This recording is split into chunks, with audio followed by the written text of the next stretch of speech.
찾은 줄 알고 이사야 50장 1절로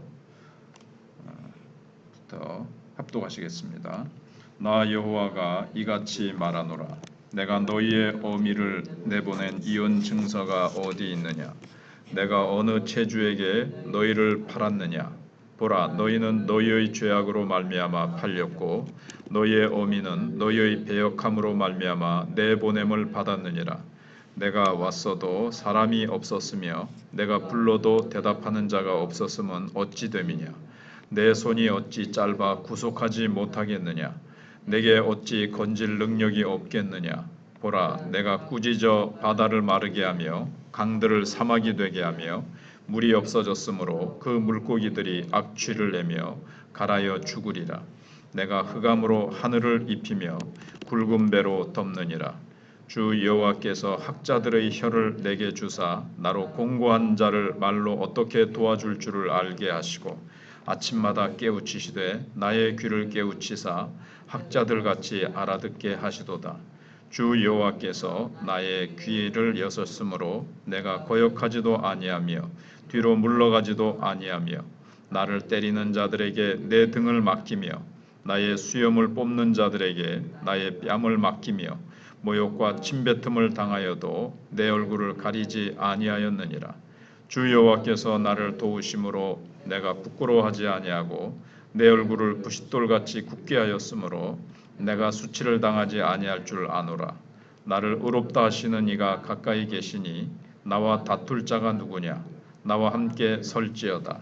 나의 대적이 누구냐? 내게 가까이 나아올지어다. 보라, 주 여호와께서 나를 도우시리니 나를 정죄할 자 누구냐? 보라, 그들은 다 옥과 같이 헤어지며 좀이 그들을 먹으리라. 너희 중에 여호와를 경외하며 그의 종의 목소리를 청종하는 자가 누구냐? 흑암 중에 행하여 빛이 없는 자라도 여호와의 이름을 의뢰하며 자기 하나님께 의지할지어다. 보라, 불을 피우고 횃불을 둘러띈 자여, 너희가 다 너희의 불꽃 가운데로 걸어가며 너희가 피운 횃불 가운데로 걸어갈지어다. 너희가 내 손에서 얻을 것이 이것이라. 너희가 고통이 있는 곳에 누우리라. 아멘. 본문에서 말씀하는 것은 죄는 인간들에게 고통을 주지만 하나님의 말씀은 빛으로 나올 기회를 주신다는 것입니다. 항상 그렇게 하신다는 겁니다. 먼저 1절로 3절에서는 이스라엘은 죄로 말미암아 포로가 된 상황의 그 원인을 자신들의 죄가 아니라 다른 것으로 자꾸 돌리려고 합니다. 다른 신이 하나님보다 더 강하기 때문에 그렇다. 또는 하나님이 자신들의 삶에 관심이 없어서 그랬다. 이런 식으로 그들이 자꾸 하나님 앞에 죄 때문에 자신들이 그렇게 된 것이 아니라 다른 이유 때문에 자신들이 이렇게 고통을 당한다고 자꾸 이제 핑계를 댄다는 거죠. 그런데 하나님께서는 그것이 아니라 이스라엘 백성들이 포로로 잡혀온 것은 그들의 죄악 때문이라고 주님께서 분명히 밝히십니다. 우리가 고통 속에서 살아가는 것은 죄 때문입니다. 죄악된 인간이 만든 죄악된 사회, 죄악된 이 세계, 그런 지금 나라들끼리 전쟁을 일으키고 인간들이 욕심 때문에, 죄악된 욕심 때문에 기후가 정말 살기 힘든 것으로 된 그런 것이라든가, 우리는 인간들은 지금 죄악된 삶을 계속해서 살고 있습니다. 인간은 선한데 하나님이 악해서 세상에 막 고통을 계속 몰고 오시는 것이 아닙니다. 그리고 인간이 오전에 죄를 지으면 하나님이 오후에 벌을 주신다는 식으로 하나님을 그렇게 이해해서도 안 된다라는 것입니다. 큰 틀에서 왜 이 세상이 이렇게 되었는가? 인간이 타락해서 이 세상이 이렇게 된 것이고, 인간의 인성이 타락했고, 그래서 타락한 인간이 타락한 제도를 만들 수밖에 없는 거예요. 하나님이 만드신 이 법대로 살아가면 그 법은 진리요, 공의요, 사랑과 은혜가 넘치는 그런 사회와 세상을 만들 텐데 타락한 인간이 결국 죄된 인간이 죄된 사회를 만든다는 거죠. 그래서 죄악된 세상에서 인간들은 얼마나 이기적으로 살아가고 지금 얼마나 경쟁적으로 살아가고 서로 배타적으로 그렇게 지금 살아가고 있습니다. 하나님의 백성은 그럼 이런 세상 가운데서 어떻게 다르게 살아갈 수 있는지 그것을 주님께서 말씀을 하고 계십니다. 4절에 보시면 주 여호와께서 학자들의 혀를 내게 주사 나로 공고한 자를 말로 어떻게 도와줄 줄을 알게 하시고, 그래서 말씀의 은혜거든요. 하나님께서 하나님의 말씀을 학자들과 선지자들에게, 그러니까 지금 이사야 선지자가 1차적으로는 이 말씀은 이사야 선지자에게 주시는 말씀으로 볼 수 있죠. 하나님께서 학자들의 혀를 내게 주사 나로 공고한 자들을 말로 어떻게 도와줄 줄 알게 하시고, 이사야 선지자와 같은 여러 선지자들을 하나님이 세우셔서 성령으로 그들의 입술에 말씀을 주십니다.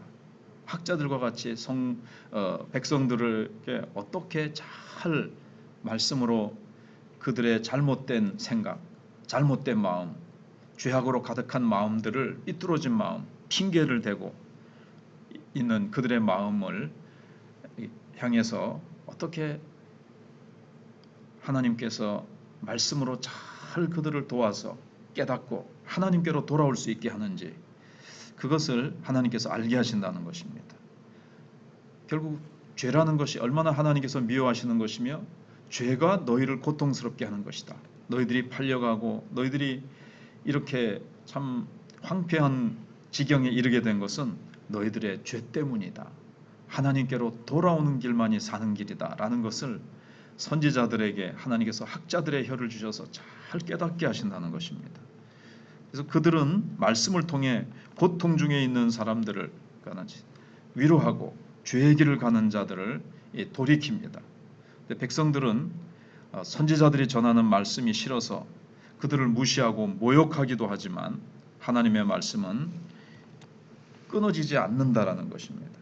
그래서 5절에 주의 여호와께서 나의 길을 여셨으므로 내가 거역하지도 아니하며 뒤로 물러가지도 아니하며, 이제 선지자 이사야가 이제 하시는 거죠. 자신의 귀를 여셨으므로 거역하지 않고 뒤로 물러지지 않고. 근데 백성들은 막 나를 때리고, 근데 이 속에 이제 좀 예수님에 대한 예언도 숨어 있죠. 근데 일단 선지자에게 1차적으로 적용을 해보면 막 선지자들을 이렇게 핍박하고 때리고 침뱉고 그래도 내 얼굴을 가리지 아니하였느니라. 주 여호와께서 나를 도우심으로 내가 부끄러워지 아니하고 내 얼굴을 부싯돌같이 굳게 하였으므로 내가 수치를 당하지 아니할 줄 아노라. 하나님께서 선지자에게 아주 강하고 담대한 마음을 주시고, 그래서 백성들이 핍박하고 무시하고 침을 뱉고 그 말을 고만하라고 해도 담대하게 그렇게 전화한다는 거예요. 그리고 말씀대로 결국 이루어져서 수치를 당하지 않게 하신다는 겁니다. 나를 의롭다 하시는 이가 가까이 계시니 8절에 나와 다툴 자가 누구냐, 나와 함께 설지어다, 나의 대적이 누구냐, 내게 가까이 나올지어다. 그렇게 말씀대로 너희가 하나님 앞으로 가까이 나오라고 하나님은 지속해서 선지자들을 보내셔서 계속 그들을 깨우치십니다.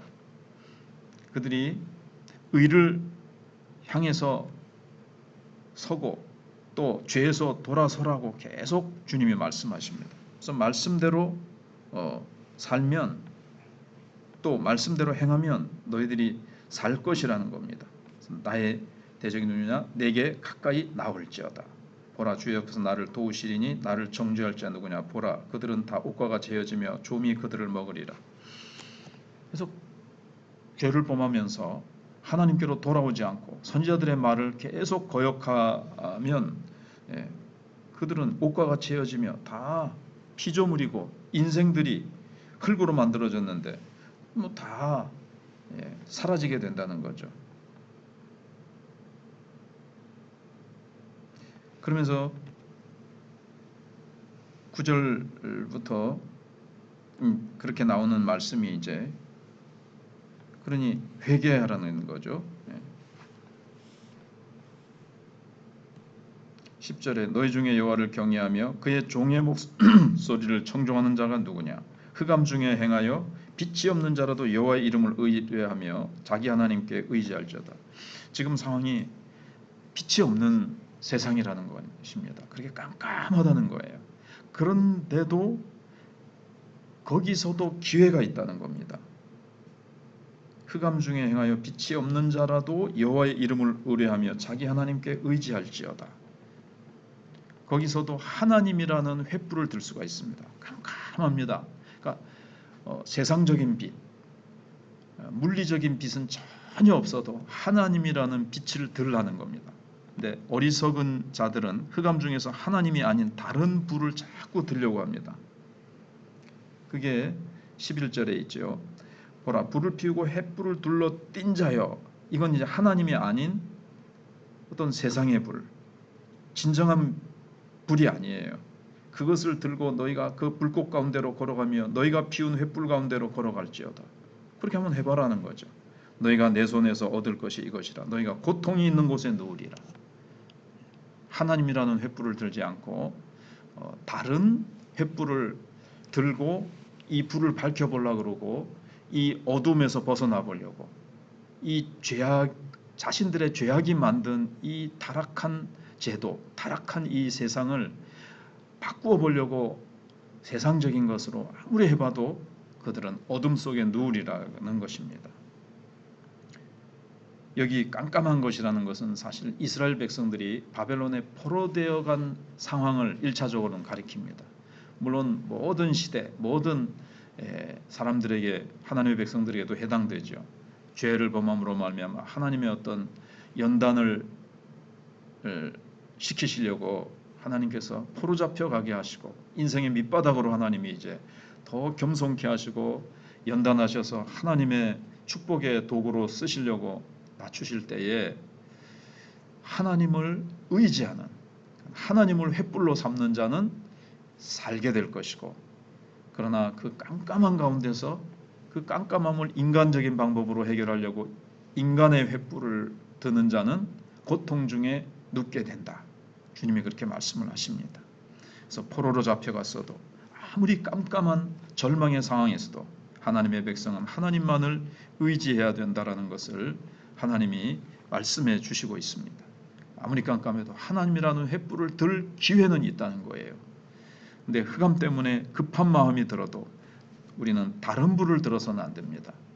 급한 마음에 하나님이 아닌 다른 것들을 나는 의지한 적은 없었는지, 그때 결과는 어떠했었는지, 급한 일이 지나간 후에 하나님을 의지하지 못했던 일로 후회하진 한 일은 없었는지 우리 자신을 돌아보면서 죄악된 세상 속에서 우리는 이 선지자들을 통해서 하나님이 학자들의 혀를 주셔서 우리에게 진정한 길을 인도하시고 이 깜깜한 가운데서도 진정한 빛이 되시는 말씀을 붙들고 하나님을 놓치지 않고 살아가는 우리가 되게 해달라고 우리가 기도해야 될 것입니다.